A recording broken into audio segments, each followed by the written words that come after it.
تو اسم کی تین قسمیں ہیں. نمبر 1 جامد، نمبر 2 مشتق اور نمبر 3 مصدر. اسم جامد، اسم مشتق اور اسم مصدر.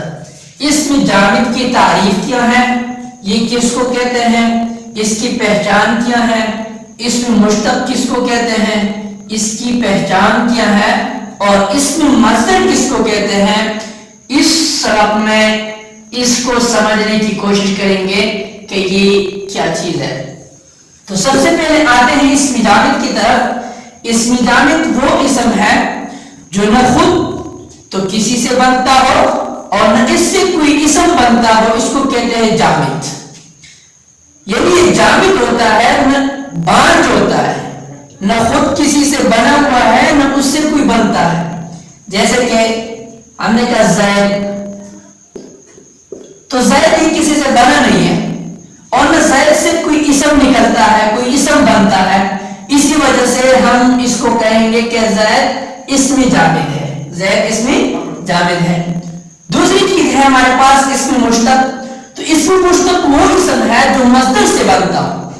جیسے مصدر کی مثال یہ ہے نصر، تو نصر سے بنتا ہے ناصر اسم فاعل اور منصور اسم مفعول. تو مشتق وہ اسم ہے جو مصدر سے بنتا ہو، مصدر سے بنا ہوا ہو. جیسے نصر سے ناصر اور نصر سے منصور. تیسری قسم ہمارے ہاں ہے اسم مصدر. تو اسم مصدر وہ اسم ہے جس سے بہت سارے اسماء بنتے ہو، بہت سارے اسماء بنتے ہو. جیسے ہمارے ہاں ہے النصر، تو النصر مصدر ہے. تو النصر سے بنتا ہے ناصر، منصور،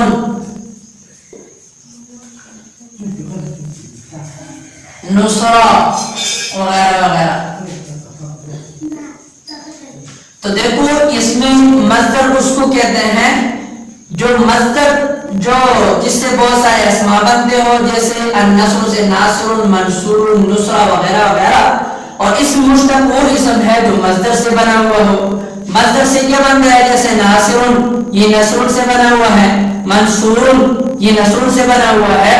اور اسم مصدر اس کو کہتے ہیں جس سے بہت سارے اسماء بنتے ہو. تو النصر ہمارے ہاں اسم مصدر ہے، اس سے ناصر بنتا ہے، منصور بنا ہوا ہے، نصرہ اور انصر وغیرہ وغیرہ یہ النصر سے بنا ہوا ہے.